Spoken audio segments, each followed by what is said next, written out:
Hello, KASM radio listeners.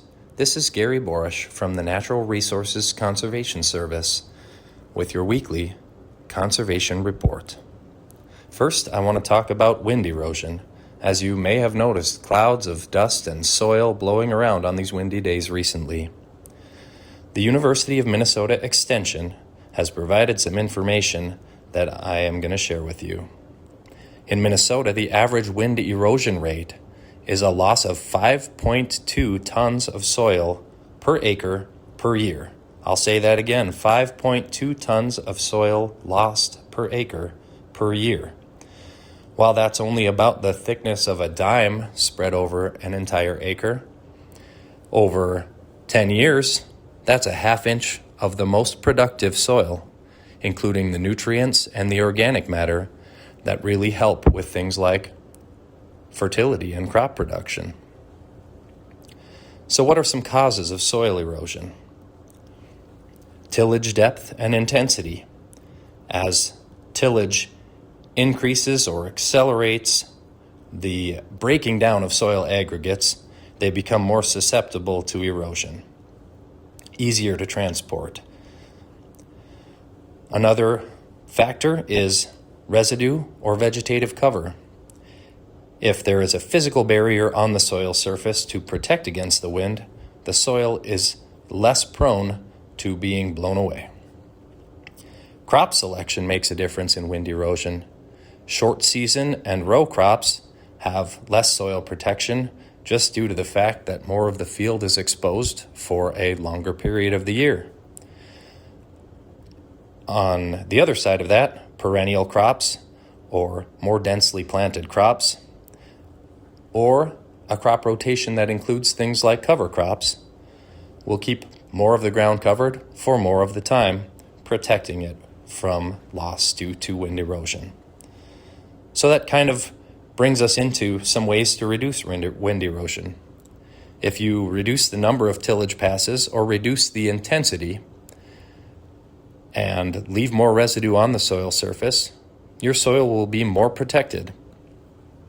Most fields could have wind erosion virtually eliminated if sufficient residue levels were maintained. Adding a cover crop after a short season crop is another great practice.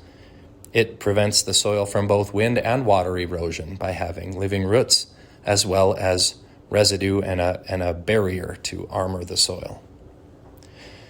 If you don't plant a cover crop, you can still leave residue standing in the field, or you could leave strips of standing residue and chop or harvest the in-between portions of the field while leaving some places to slow the wind down and encourage it to drop its sediment.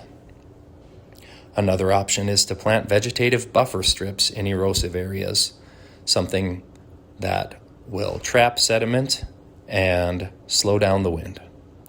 And of course, you could use living windbreaks or shelter belts, trees and shrubs that are planted along edges or in wind-prone areas to slow down the wind and prevent the erosive forces from taking away the soil.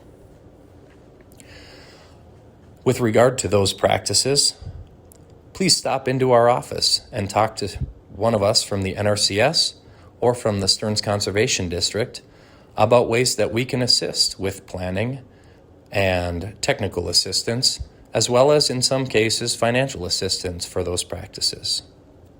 Another option that recently opened for financial assistance on some related practices is an opportunity from the Minnesota Department of Agriculture. There is a climate-friendly practice fund available with applications open now, and the practices that it can incentivize include conservation cover. So that's usually a focused perennial cover for things like pollinators or wildlife needs, pasture and hay planting, conservation crop rotation, adding diversity and different seasonal crops into your mix, as well as tree and shrub establishment. This program through the Minnesota Department of Agriculture, offers incentive payments at a flat rate for each of those practices. And, as an added bonus, for producers that are participating in the Minnesota Agricultural Water Quality Certification Program, those approved get a higher rate if they are funded through that program. The final thing I want to talk about today is Beef Month. May is celebrated as Beef Month, and beef is an important part of agriculture in Minnesota. So here are some quick facts about the Minnesota beef industry.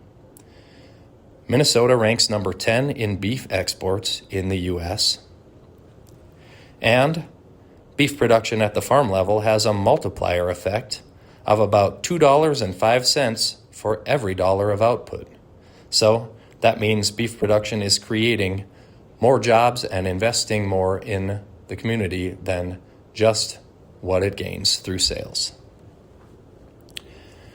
In Stearns County in particular, while Stearns ranks as number 1 in all livestock products through the state of Minnesota, in beef, cattle, and calves, Stearns County is number 3 in production, with an estimated sales value from the 2022 Census of Agriculture of over $1.3 million from Stearns County alone in the cattle and calves section.